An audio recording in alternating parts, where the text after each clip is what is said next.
படிக்க வச்சு. என்ன படிக்க வச்சீங்க? சரவணா அப்பா மாதிரி MBBS படிக்க வச்சீங்க? தியாகராயா காலேஜ்ல BA படிச்சேன். அவன் படிச்சான், அவங்க அப்பா படிக்க வச்சான். டேய், அவங்க அப்பா 25 லட்சம் ரூபாய் குத்தி சீட் வாங்கி கொடுத்தான். தோ சதீஷ், அவங்க அப்பா உனக்கு 4 தண்ணி எனக்கு துட்டு தரணும். அவனே யாரையோ புடிச்சு துட்டு குத்துறான். அடுத்த மாசம் சதீஷ்க்கு வேலை வருது. துட்டு வேணும். குமார் இல்லம்மா, 3வது ஃபெயிலு. அவங்க அப்பா 1 லட்சம் ரூபாய் குத்து ஆட்டோ வாங்கி குத்துறான். ஓட்டின்னு சுத்துது. நானும் சதீஷும் ஒன்னாதான் குஷ்டு வந்தோம். இல்ல மச்சான், ஏன்டா குஷ்டு வந்தேன்னு அவங்க அப்பா கேட்கலாம்.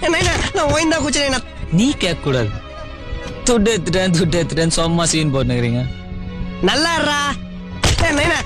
ஒரு அப்பனா புள்ளிக்கு துட்டே கொடுக்காத லைஃபே காலி பண்ணிட்டீங்க. என்னடா எழுத்து பேசி. நான் திருப்பி வச்சு அந்த அளவு அசிங்க மாட்டேன்.